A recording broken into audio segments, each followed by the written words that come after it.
Hello everyone, and welcome back to another Doctor Who action figure review. Today we've got a very special review because it is the first look at the brand new 15th Doctor and Ruby Sunday figures from Character Options. It's the first time these characters have been produced as action figures. Really exciting to see them in the collection. This is the new Vortex Edition figures, which are exclusive to Character Options website, and I'll talk a little bit more about that in a moment. And also a massive thank you to Character Options for sending me over this early sample for me to review. But initial thoughts, I've got to say, these could quite possibly be the best Doctor Who figures that Character Options have ever produced. Now, I know that's a very bold claim. I will endeavour to explain what I mean by that as this review goes on, but for now, let's just dive straight in and take a look at the packaging. So the figures come packaged in the standard brown shipper box.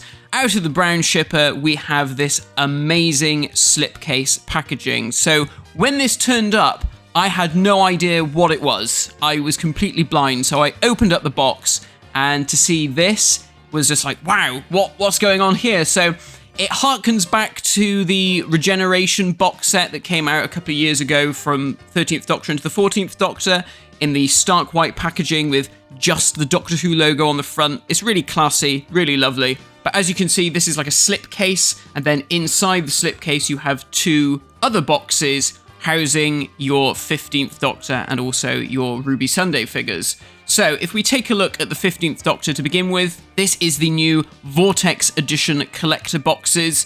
So they're kind of in the same style as some of the old collector figures character used to do back in the day, like for the 12th Doctor era when we got figures like Missy and we got the different Peter Capaldis in those sort of collector boxes that you can open them up, but if you want to repackage the figure, you can do that, and that's exactly the same as what we've got here. The style guide is, of course, reminiscent of the B&M stuff, and also the most recent Sonic Screwdriver. So we've got the sort of pinky purpley hues of the packaging, which we'd seen previously on the 15th Doctor's Sonic Screwdriver, because that's the colour for his packaging.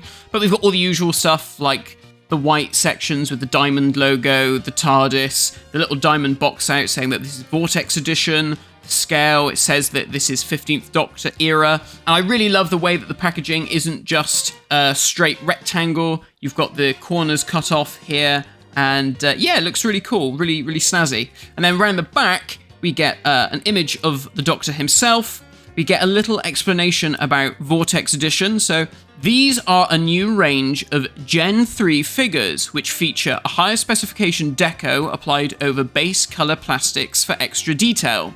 Features include internal pivots on the neck, ball-jointed shoulders, and internal pins on the arms and legs. So immediately, that is a huge upgrade to the articulation. And then we have a little biography about the Doctor, and it also tells you what accessories come with the figure. And then Ruby Sunday's packaging is exactly the same, but on the back we get a little picture of Ruby and a bio about her. So out of the packaging, these figures look amazing. I was blown away when I first took these out of the box, and I hadn't read the box. I hadn't read anything about Gen 3 figures and all this sort of stuff.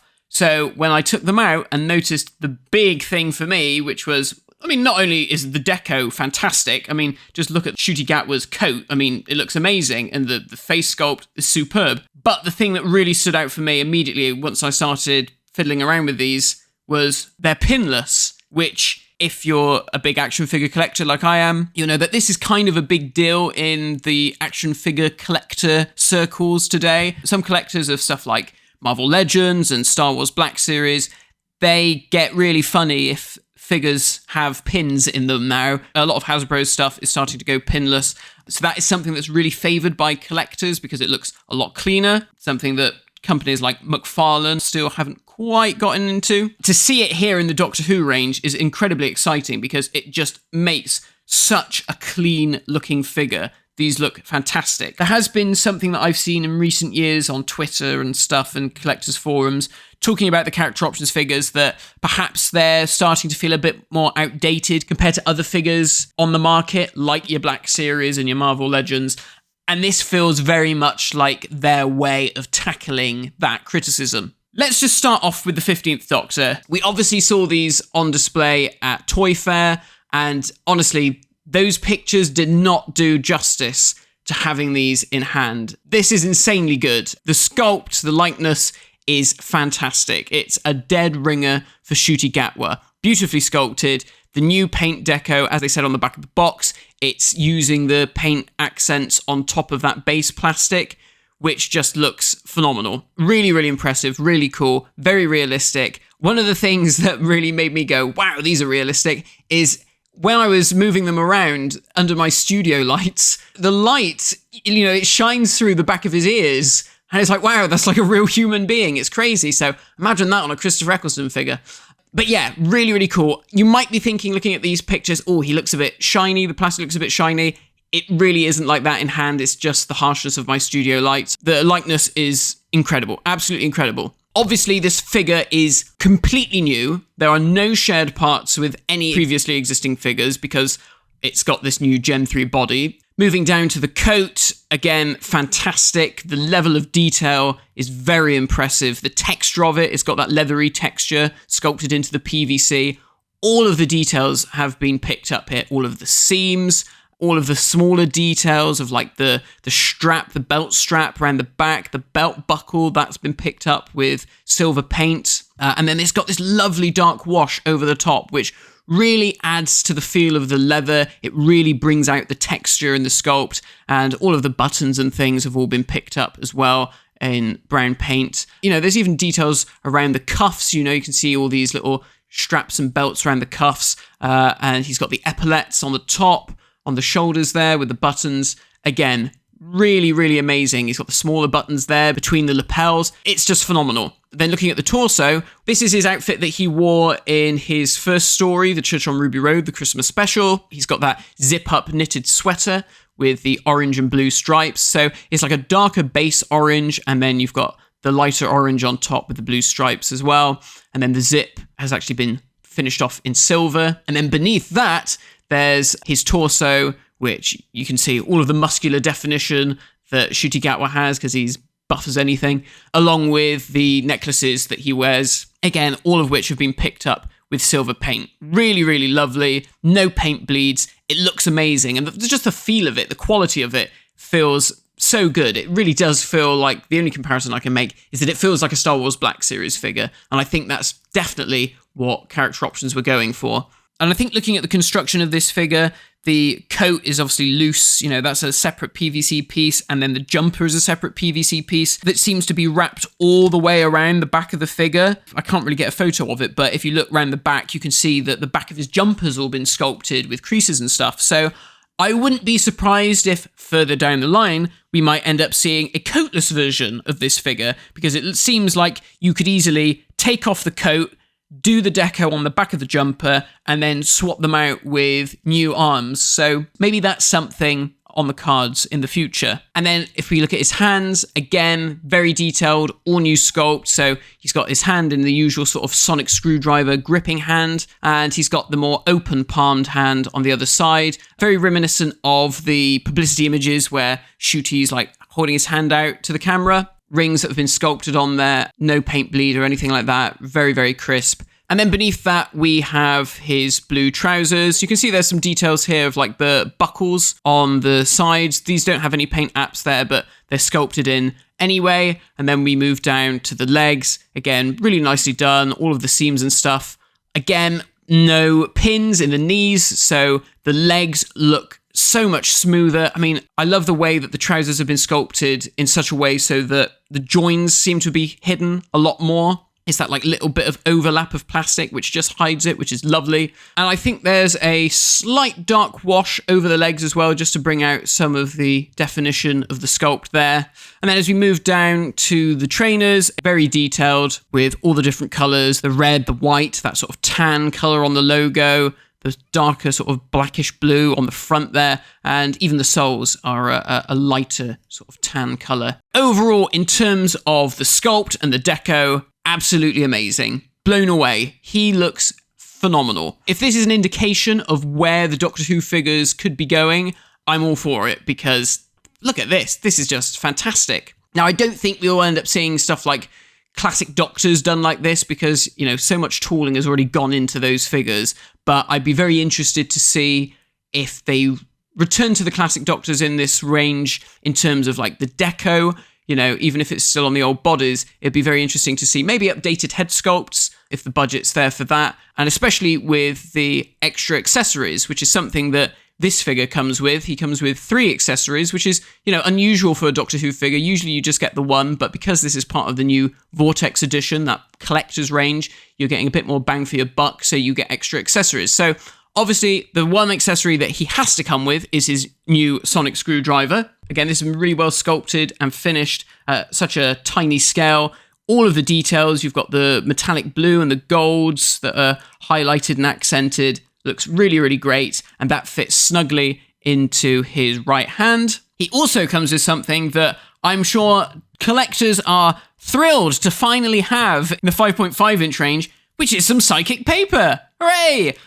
Psychic paper that has been a mainstay of Doctor Who since 2005, but somehow never quite made it as an accessory into the toy range. So really cool to see it here. That's just a sort of piece of PVC. It's been painted brown. It's got some white on it as well. You can see the sculpted details there. That just slips into his hand. And then he has a episode-specific accessory, which is the mine from Boom, the Stephen Moffat episode. This is, again, just a piece of sort of like rubbery plastic. You've got some paint deco around the outer edge there to simulate the green lights of. And then on top of that, you've got a sticker which has the additional details. And then on the other side, it's kind of hollow because it's got like a bit of a lip to it, and it just has the legal gubbins. So that's really great. I love the fact that this comes with more accessories than we tend to see with the Doctor Who figures. That in itself is a bonus. Let's take a look at the articulation on this Gen 3 body, as they're dubbing it. So I'm guessing Gen 1 is like 2006 era figures, which have got like the 8 points of articulation, you know, the bog standard sort of neck, shoulders, elbows, waist, knees. Generation 2 is when the articulation starts to increase, when you start getting like bicep articulation, thigh articulation, maybe articulation at the ankles, the occasional ball joint. And now we have this Gen 3. So like I've been saying, it's completely pinless. So let's see what we've got here. So the neck is on a ball joint, so it can rock forward, backwards, it can turn all the way around, you can tilt it to the side, make him look quizzical. It's amazing how much something as like a simple head tilt can change, the look of a figure and give it that little bit of personality. This would have been amazing back in the day when I was doing my animations, but hey-ho. Then we move down to the shoulders, so you've got your usual swivel all the way around, but they're ball jointed, so they come out to the sides, and again, they can all swivel around. The elbows are also double jointed, so not only do they swivel up and down, but they also rotate all the way around. And then down to the wrists. The wrists are on a swivel joint, and they can swivel 360 degrees as well. Then we move down to the waist. So the waist is kind of interesting because initially, when I looked at this, I thought, oh, well, the waist is going to articulate where his jumper ends and his trousers begin, but not so. Instead, his waist articulation is hidden underneath this little section here. It's almost acting like a bit of a belt. And that is also ball jointed, so it rocks back and forth and it can swivel. And then down to the hips, you've got the usual swiveling back and forth down there onto the thighs. That's more usual swivel joints. Down to the knees, again, much like the elbows, not only do they swivel back and forth, but they are fully rotatable 360, so you can swivel them always, which is, again, really cool. They don't come out to the front, but you don't want the Doctor to have a broken leg, or maybe you do, I don't know. And then we go down to the ankles, and these are also ball jointed. You can sort of see that there's the ball joint underneath there, and that allows the foot to go, so you can twist it all the way around and pivot it up and down ever so slightly. I mean, really, the cut of the trousers stops the ankle joint from going all the way, but again, nice to see that articulation there. So overall, for Ncuti Gatwa's 15th Doctor, what an amazing figure. He looks incredible. The new deco is fantastic. The new articulation is incredible. Not something I ever expected to see with the Doctor Who range. Lovely to see the extra accessories. Now, just to sort of hit home how good this looks, I'm going to put him next to some recent figures and some older figures. It's a little bit unfair, but these were the only ones that I had to hand. So we've got our initial Wave 1 10th Doctor. We've got our 2008 Fifth Doctor from that first wave. And then we have one of the more recent B&M Fourth Doctors from Robot, which, at the time we were really praising because, it had far more accurate paint job and all the rest of it. And it's fantastic. But when you see them side by side, this 15th Doctor could be from an entirely different line. He looks incredible. It's quite amazing to see how far they've come from those initial figures in 2006, which we loved and adored, whether as kids or as collectors, to see how far the technology has come. So absolutely amazing stuff. And then let's move on to our companion with Ruby Sunday, as played by Millie Gibson. Again, a completely new tooling. Everything here is in the same vein as that 15th Doctor figure. Again, looks amazing. I love the head sculpt on this. I think they've done a really good job there. They've even got the little bit of her eyebrow missing. Hair sculpt's really nice. I remember seeing the Toy Fair pictures and thinking, the hair looks a bit yellow. Kind of reminiscent of Rose Tyler from the early Battle Pack Daleks. But I'm happy to report that in hand, that is not the case. She has a lot of colour going on there. There's lots of lighter yellows. There's some darker, sort of orangier yellows. Yeah, it's really lovely. It really makes it feel very natural. The new way of just painting the details onto the base plastic really, really works well here. Moving down to her jacket, again, lots of detail, much in the same way as we'd seen with Ncuti Gatwa. Lots of detail, you've got all this fur detailing here, which has been painted in sort of two different colours. You've got a lighter colour and a darker sort of tan colour there, which makes it look really realistic. All of the details of the zip on the jacket have all been finished off in a copper paint. The strap of the jacket has got the belt buckle. Again, that's been painted on.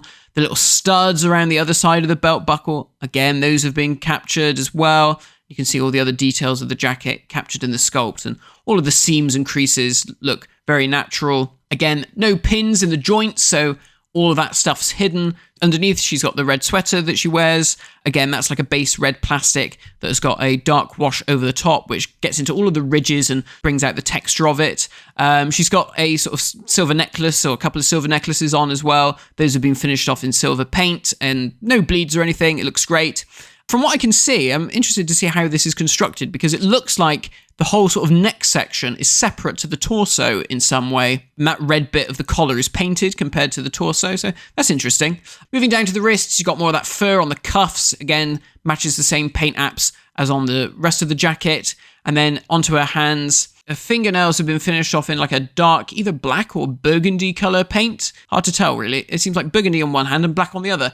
And then we've got the rings on her finger and thumb. Those have all been finished off in silver paint. And then she's got one rather big pointy finger, which maybe is a little bit long. I don't know. It does seem quite extensive. Moving down, we've got her sort of plaid. Is it a skirt? Is it shorts? In the episode, I thought it was shorts, and sort of round the back where the crease is sort of under a bum, it sort of looks like shorts. But then from the front, it kind of looks like a skirt. So I don't know. Skirt, shorts? I don't know. I don't know women's fashion. But again, very nicely painted. You've got all the details of the plaid here. Very crisp, very neat and tidy. I know on certain other figures in the past, we've had sort of problems with plaid patterns being a bit skew with. Again, you've got another bit of detailing there with the belt buckle. That's sort of in a very pale gold colour.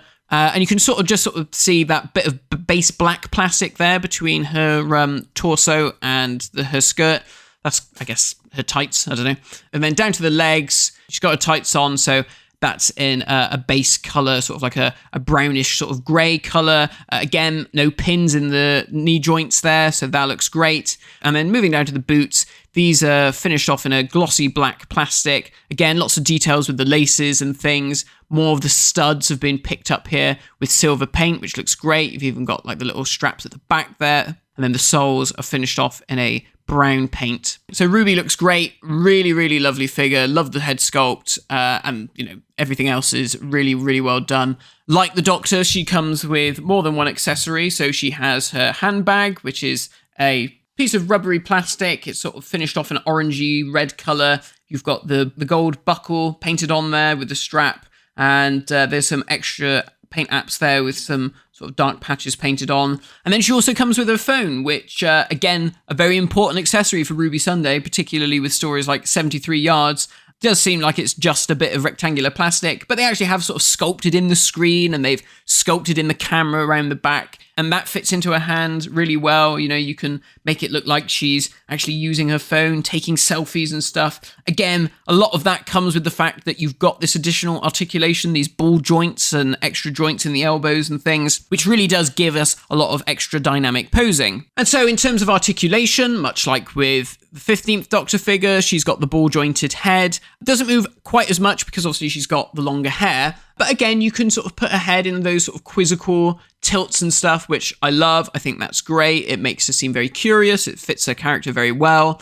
Over to the shoulders. Again, they swivel all the way around. They're on ball joints, so they come out to the sides. Same for the elbows. They swivel up and down, and they're ball jointed, so they swivel all the way around as well. And then she also has articulation at the wrists, but this articulation is kind of limited because the cuffs of her jacket are quite a firm plastic, so it's a bit difficult to move her wrists. And then moving down to the waist, again, she's on that sort of rocker ball joint. Again, you can move her around quite a lot here. One thing I will say is that if you tip her back too far, you can literally see all of the inside of the articulation mechanism. So that looks a little bit unsightly, but I mean, I don't think anyone's going to be tipping her that far back. Then the articulation at the legs, they can move forward and again, sort of limited because of the skirt, which is only natural. She's got articulation at the thighs, so they rotate all the way around, and then articulation at the knees, which again, not only do they swivel backwards, but they're on a rotational joint, so they can swivel all the way around as well, which is great. And then onto her boots, she's got seems like just straight cut off swivel joints where the boot starts. So again, really great articulation, very much improved compared to older figures, you know, and the hidden sort of pinless joints just make it even more collector friendly, which is great. Overall, final thoughts. Are these the best Doctor Who figures character options have ever made? Yeah, I don't think there's really any competition. It doesn't matter whether it's new series or old series, it's just a very sophisticated action figure. They look great together, they look lovely with the old 13th Doctor TARDIS. Seeing them together with the 13th Doctor TARDIS, it makes me want a new, more accurate version of that TARDIS. I'm not sure if that's something we'll ever see. If you haven't pre-ordered these figures already, definitely go and get them. You won't be disappointed. They're going to look amazing on the shelf with the other 14 Doctors. I don't know, Joe Martin, 15 Doctors. No, John Hurt, 16 Doctors. They're going to look nice on the shelf with however many bloody Doctors that there are these days. The only thing that I would love to see would be alternate heads. Now, I'm not sure that these figures are constructed with that in mind, because I did try to yank Ncuti Gatwa's head off just to see if in the future maybe an interchangeable head could be a thing, because certain toy lines like Masters of the Universe Origins and Masterverse are kind of built with that in mind, of like swapping body parts. So I wanted to see if this was the case, and it doesn't seem like it. Ncuti Gatwa's head seems to be on there firmly. And the only reason why I say that is because I would have loved to have seen an alternate head sculpt, because as fantastic as this one is, I would have loved to have seen a smiling head. His Doctor is always so fun and happy and smiley. It would have been great to have had a smiling head that matched those promotional images, because with the new articulation, you can really capture those sort of publicity poses that they did. And it would have been nice to have had an alternate head just to match that. But, you know, that's perhaps something for the future. I think there's a lot of scope here to do interesting things. And particularly, I think, with figures like the 10th Doctor, who we know that there's already a long-coated 10th Doctor with the ball-jointed shoulders that didn't quite make it to market when he should have. That would work great as a Vortex Edition figure, because it's got the new articulation. Perhaps if they gave him a new head sculpt, a new refresh of that 2006 head sculpt, that would be really cool, and especially with those new paint decos as well. So yeah, I'm absolutely thrilled with these new figures. It's very exciting to see where the Doctor Who line is going. At the moment, these seem to be the only two figures from the 15th Doctor's era that they're doing. Obviously, we've seen the Wrath Warrior was on display at London Toy Fair, but at the moment, there's no indication that that is actually making it to market. But if you want to see that figure, my advice is just buy these new toys. You know, if you want to see more variety in the action figure line, buy the figures, support the line. That's the only way we're going to do it. And yeah, these are absolutely fantastic. So, thank you all for watching. Let me know in the comments what you think about these figures. Do you agree? Do you think this is a huge improvement to the character options line? Will you be picking them up? Let me know. If you enjoyed this review, please like, subscribe, share it around, and I'll see you all next time for another Doctor Who action figure review. Bye-bye.